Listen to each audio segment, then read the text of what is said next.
Hi, my name is James Hunter with Fit for Life Training TV, and this is my series of Beer Talk, and this episode will be about the Bible again. I'm actually drinking coffee this morning because, I don't drink beer early in the morning. I'm not an alcoholic. So you'll just have to bear with watching me drink coffee during this episode. Today I'm going to talk about basically some facts from the New Testament regarding the Christian religion, people who are Christians, and basically the numerous things that Jesus commands Christians to do in order to be followers of Him and to be a Christian, the criteria for that.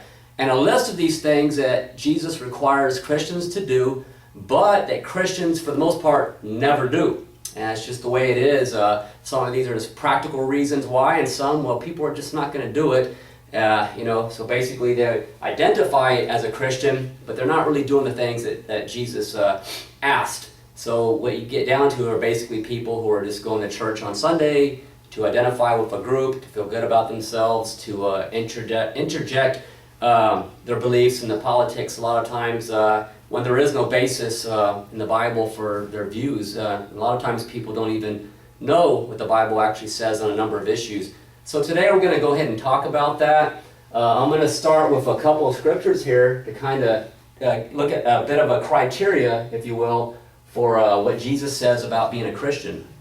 We're going to go ahead and start with 1 John chapter 2, verses 3 through 4. And it reads as, "And hereby we do know that we know Him if we keep His commandments. He that says, I know Him, and keeps not His commandments is a liar, and the truth is not in him." So right there we have one criteria in regards to being a Christian. If you're a Christian and you claim to know Jesus, you claim to be a Christian, then you are to keep His commandments. If you say that you know Jesus and that you're a Christian, but you don't keep His commandments, then basically the Bible right here says you're a liar and the truth is not in you. So that's 1 John chapter 2, 3 through 4. Now let's go ahead and go to Luke 12:47. And the Gospel of Luke chapter 12 verse 47 reads, "And that servant which knew his Lord's will and prepared not himself, neither did according to his will, shall be beaten with many stripes." Now, of course, this is the parable of the watching servants and basically, doing what the Lord asks you. And of course, it's all in red. So those who are Christians who read the Bible, the scriptures that are in red, are attributed as being the words of Jesus. So this is Jesus saying this basically. So here we go. 1 John, as I mentioned, if you say you're a Christian or you know Jesus, you're supposed to do what He commands. And if you do not do that, then you're a liar and the truth is not in you. And clearly right here in the parable, as mentioned in Luke chapter 12:47, again, He's making a point about, you're supposed to do what He says, what's His will, what He commands you to do. So that kind of gives you an idea. There's some criteria according to the Bible, Gospel of Luke, Jesus, and then in 1 John chapter 2, 3, 4, as I mentioned. So first of all, I'm not doing this to pick on people who are Christians. Rather, I just want to point out that there's a lot of discrepancies in contrast of people's behaviors in regards to do they actually line up with what the Bible says it is to be a Christian. And people walk around every day saying, yeah, I'm a Christian. They go to church on Sunday. They feel very religious. And, and they can be very judgmental on how they look at other people. Well, without even knowing it, because they really don't even read the Bible, don't realize how much of a hypocrite that they are, whether it be out of ignorance or just blatant will that they're not going to do these things. So let's go ahead and look at one of the real popular ones. A lot of people who are at least vaguely familiar with the Bible or watching any of the movies about Jesus will remember a lot of the sayings where Jesus talks about love your enemies. Okay, so let's go ahead and look at some of the scriptures here about Jesus saying that we're supposed to love your enemies if you're a Christian or you take after what He's teaching. Let's look at Luke chapter 26, verse 27 through 28, and it reads as such, "But I say unto you which hear, love your enemies, do good to them which hate you, bless them that curse you, and pray for them which despitefully use you." Now, this is something we've heard before, but think of it in all honesty. I think if you kind of look at the situation where, there's different degrees of people who may be viewed as an enemy. I'd like to hear how many people who identify as a Christian, whose political persuasions are, about the different crises going on in the Middle East with the terrorism such as ISIS, and a lot of these extremists over there, which are, set out to destroy us, the people who are American, destroy our way of life, people who do not like us. How many of these people that are politically active that identify as being a Christian can truly say that they're going to line up with Luke chapter 6:27, where they're going to profess that they love for ISIS, all the other terrorists, and basically they can say pray for these people and so on, but your actions actually say or reveal what your intentions are. So that's a real tough one. I think intuitively speaking, I'm not necessarily going to judge people either way on that one, because I think intuitively it is our human nature for self-preservation and for survival. So if you have a degree of an enemy that's to the extent where they're trying to cause you bodily harm or to kill you, I think that one is just for all practicality. Who's gonna pray for that person or try to bless them or to actively demonstrate love towards them? No, I think what you're going to do is protect yourself, your family, and do what is necessary. That's just the human thing or instinct to do, is to defend ourselves, protect ourselves. This can be taken a lot of ways. People will kind of get more into the more spiritual implications and deeper meanings of what this can be taken as. Again, the Bible, a lot of people argue that it's you take it literally, and some people say, well, no, it's just figuratively, or it's how you interpret it. And the funny thing is that it just all depends on people's politics. Certain scriptures, well, nope, that's literal, but when it doesn't serve their agenda per se, then all of a sudden that's no longer literal. It's just it's all figurative, or it's interpretation. Okay, so let's go ahead and look about another one on loving your enemies. Gospel of Matthew chapter 5, verses 43 through 44. And here we go, Gospel of Matthew chapter 5, starting at verse 43. You have heard that it has been said, thou shalt love thy neighbor and hate thine enemy. But I say unto you, love your enemies, bless them that curse you, do good to them that hate you, and pray for them which despitefully use you and persecute you. Okay? So clearly it's given a bit more of a descriptor here. It's talking about not only people that hate you, but they're persecuting you. So again, this whole one on loving your enemies, it's all depends on the individual and how you look at the situation. As I mentioned before, I know for myself, if somebody is going to try to hurt me or harm me, is actively seeking to destroy me, myself, I'm going to do what it takes to defend myself, protect myself, and that's just the way it's going to be. That's just my nature. Now, does that mean that I can't pray for the situation to resolve itself, or for a more peaceful resolution or outcome to the situation? Yeah, I would pray, but again, I think this one, when you look at it, I think just for practical reasons, it's going to depend on the situation, and that's just being honest, because I would behoove you to find many people who identify as Christian that if it comes down to it, who's going to sit there and try to bless the enemy or be nice to them and show love? Because remember, love isn't just saying, oh, I love them. No, love, according to the Bible, is demonstrated acts and deeds. It's how you behave towards somebody. Love is a demonstrated outward behavior.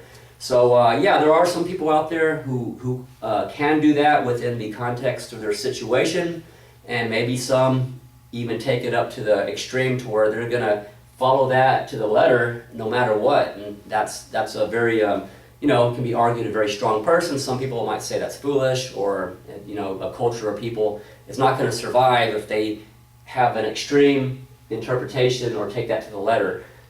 So again, not judging, I'm just putting it out there. How many people who identify as Christians, in any political party, I'm not going to pick one. You can kind of get an idea of which political parties tend to identify more as religious or Christian and so on. As far as their political policies, politicians and governments and so on that identify as being Christian, Do their policies and outward behaviors line up with loving our enemies? I'll just let you think about that one and leave that to you to decide for yourself.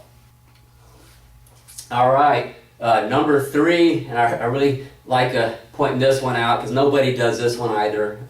Whether you're a Christian or just most people in general will not do this, but specific to Christians, number 3 is sell everything. That's what Jesus commands. If you're a Christian, you're supposed to sell everything. So in regard to selling everything, Jesus commands in the Gospel of Matthew, chapter 19, starting at verse 21 through 24, Jesus said unto him, If thou wilt be perfect, go and sell that thou hast, and give to the poor, and thou shalt have treasure in heaven, and come and follow me. But when the young man heard that saying, he went away sorrowful, for he had great possessions. Okay? So, we've heard this, a lot of people who've heard these scriptures before are familiar with the idea. And so Jesus even goes on to say in verse 23, Then Jesus said unto his disciples, Verily I say unto you, that a rich man shall hardly enter into the kingdom of heaven. And again I say unto you, it is easier for a camel to go through the eye of a needle than for a rich man to enter into the kingdom of God. So, there's many examples, and if you want to get the true nature and character of Jesus in regards to his policies, if you will, or his belief system about material wealth. They're all throughout the Bible. Most Christians ignore those. That'll be another video I'm going to do later. The whole materialistic gospel that's been manufactured versus what the actual Jesus taught. So anyways, you get the idea. Jesus, that's one of his commandments. You're supposed to sell everything. So let's go ahead and come on down to the Gospel of Luke, chapter 14, verse 33. Okay, the Gospel of Luke, starting at chapter 14, verse 33, and Jesus says, So likewise, whosoever he be of you that does not forsake all that he has, he cannot be my disciple. So, Jesus, here he is. He's saying very clearly that unless you forsake everything, you cannot be his disciple. All right? Here's another one in the Gospel of Luke, chapter 12, verse 33. Sell that you have and give alms. Provide yourselves bags which wax not old, a treasure in the heavens that fails not, where no thief approaches, neither do moths corrupt. And the next verse, 34, For where your treasure is, there will your heart be also. So again, here's some instructions Jesus has given about our material possessions. So he's been pretty big so far on how we're supposed to get rid of and sell everything. And there's a few more scriptures I'll go over here briefly, but you get the idea. Not many Christians are going to sell everything they have. Are you kidding me? You're going to sell your house, your car, pretty much every thing you have in your house, empty. Everything you have that basically has a monetary value to it. Get rid of it. Basically, just have your clothes and the basic essentials and just travel around. There's no Christian doing that for practical reasons. I don't even need to really explain that one. I'm not going to sell everything I have. It's what it is. But it's just something that Jesus commands that I would say it's safe to say 99.9% of the Christians in the United States of America do not obey that. I mean, it's what it is. So, okay, real quick, like the Gospel of Matthew, chapter 6, verse 24. No man can serve two masters, for either he will hate the one and love the other, or else he will hold to one and despise the other. You cannot serve God and mammon. It's another popular scripture for those who've been to Sunday school a few times, right? So again, there's Jesus pointing out, you can't serve both. So this is in regard to emptying ourselves of basically all material possessions in this world.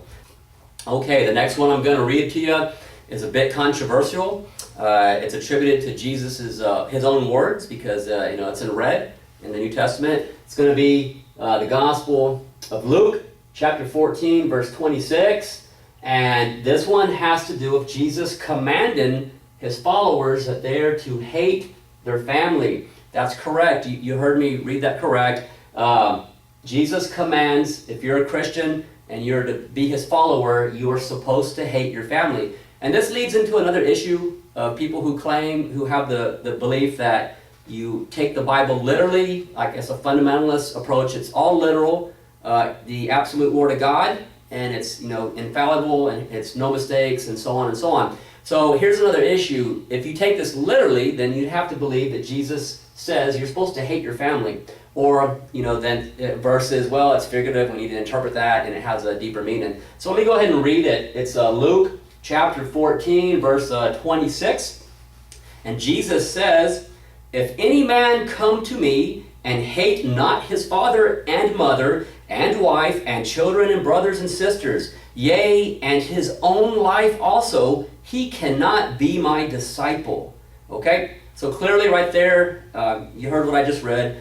Jesus says that unless you hate your father, mother, your wife, children, brothers, and sisters, heck, you gotta even hate your own life. If you do not do those things, you cannot be his disciple. So if we kind of use like a logical, equation or criteria, and ask the question, if Christians, if they don't, based on this, if they don't hate their family, do they meet the criteria for being a follower of Jesus? Remember what Jesus says? If you do not keep his commandments, then you are a liar and the truth is not in you, and you're not his follower. So if you take this at, just literally what it says, it's what it is. And not many people want to talk about these things, but it's interesting. All the years that I've been to church, I can probably remember almost every sermon I've heard, and they're usually common themes, but very rarely, if ever, you hear some of these more controversial scriptures ever talked about, because it's kind of like, the preacher just don't want to touch on that subject. They don't want to go there. And part of that might be because they just don't really have a good answer, or they don't have a good spin. And I'm sure there's people, if you want to, feel free to leave comments in the section. By all means, go ahead and put your opinion on Luke 14:26 about hating your family. You're more than welcome to leave comments and your opinions. I don't have an issue with people who think different from me or have perhaps a different take on this. Leave your comments, and I'm not going to delete them.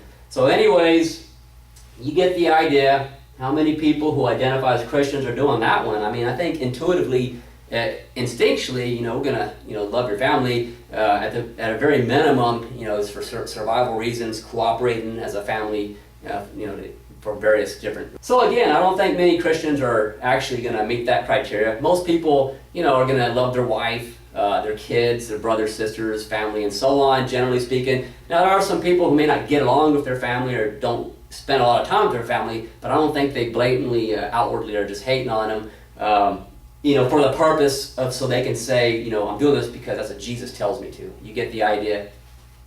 Okay, now the next one, Jesus commands for his followers to gouge out their eyes and also to cut off their hands. And the context for this is going to be set up in the Gospel of Matthew, chapter 5, verses 27 through 30.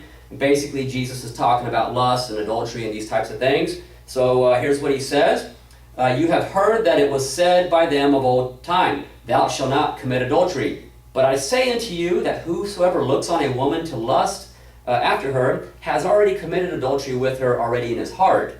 And if thy right eye offends thee, pluck it out and cast it from thee, for it is profitable for thee that one of thy members should perish, and not that thy whole body should be cast into hell.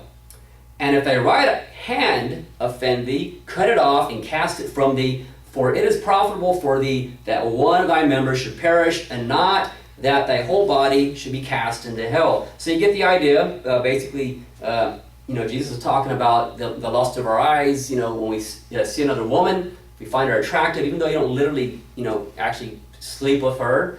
If you think it, you've already committed adultery in your heart. And basically, as a preventative measure, whether you want to take this literally or figuratively, saying to cut your eye out so you don't even have that temptation, or cut your hand off.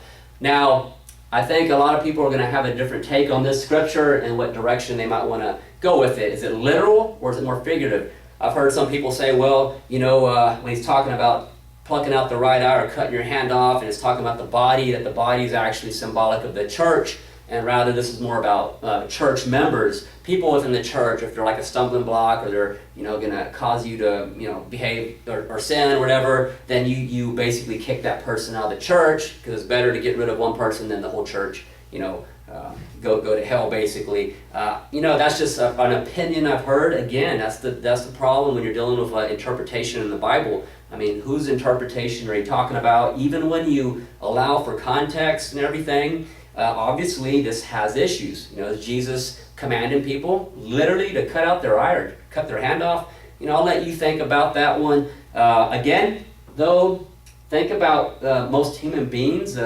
men, mostly men, women too, I'm sure, but you know, if you, it's talking about looking at a woman in this one, so that's the context, but for men looking at women. But if you look at a woman and you find her attractive and you can think about it, you know, in your mind, then based on that right there, you should pluck out your eye.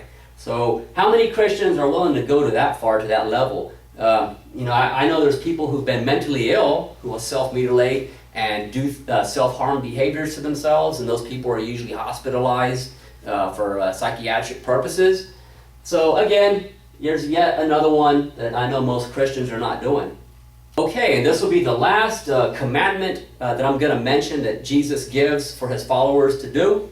That again, most Christians are not doing it. There's a few that have, and I'll touch on that in a minute after my comment.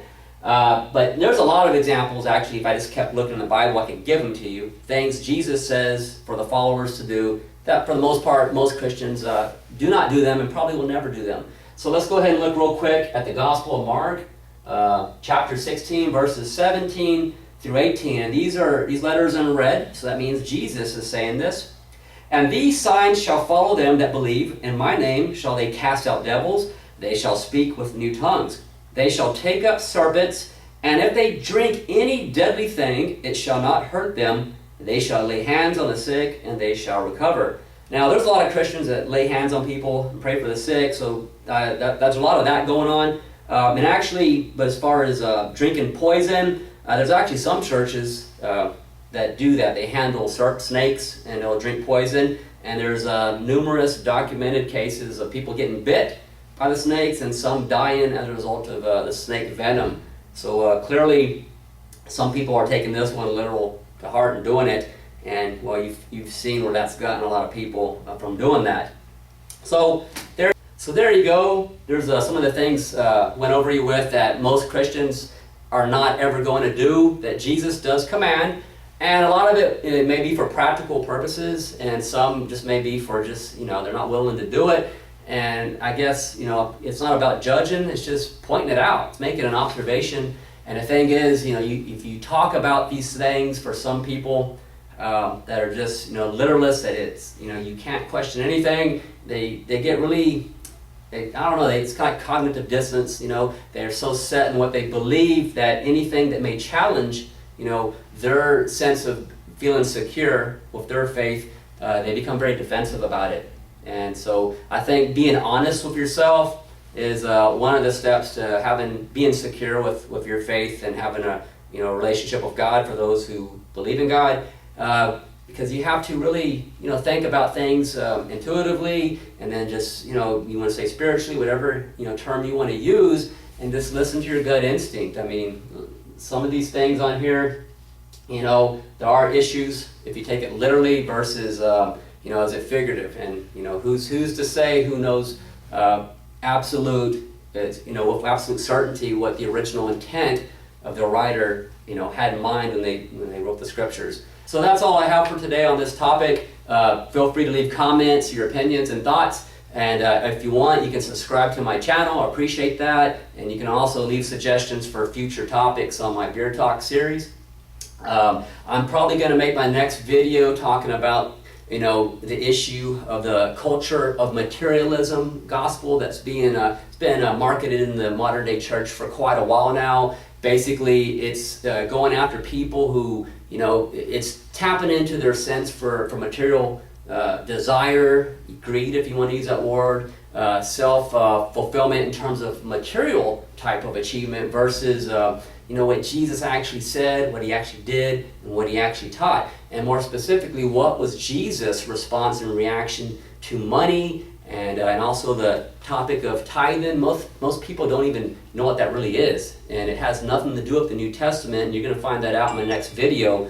What we are taught and commanded is that you're supposed to give. Given is a biblical principle. It's a principle of the New Testament, not given. taking care of the poor, the less fortunate. All those things are in there. But the issue of a legal system in the Old Testament has been hijacked and and implemented into a New Testament, New Covenant type of a system where it really doesn't have a place anymore, and it's being used to exploit a lot of people in terms of their emotions and desire and a sense of wanting to be provided for and taken care of, and so on and so on.